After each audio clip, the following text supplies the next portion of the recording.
Assalomu alaykum YouTube chorva ishqibozlari. Yana sizlarga 21 bosh cho'rni piyostrixon ajinchalarimizni obzor qilishda davom etamiz.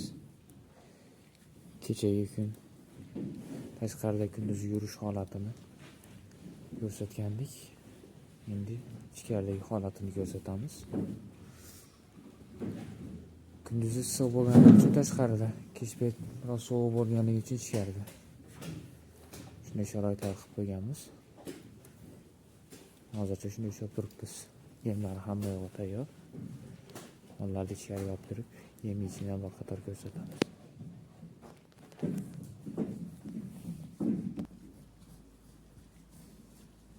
Mollarimiz yemlarni yeyishni boshladi. Silosga epey kunjara yeb turibdi hozirgi paytda. Ishtahalari zo'r.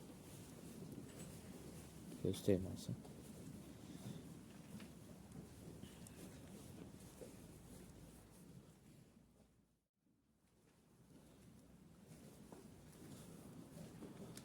Kechagi safargi videoda aytganimdek, mollar yashur kasalligidan endi chiqdi. Yemga endi kirishni boshladi.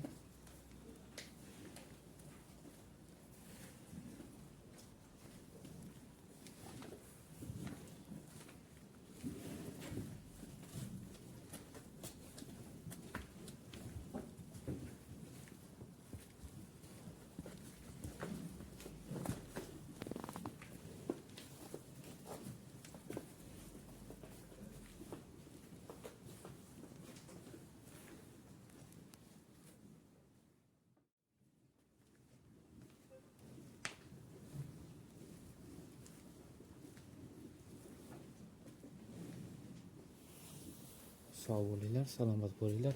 Bizni kuzatishda davom etinglar.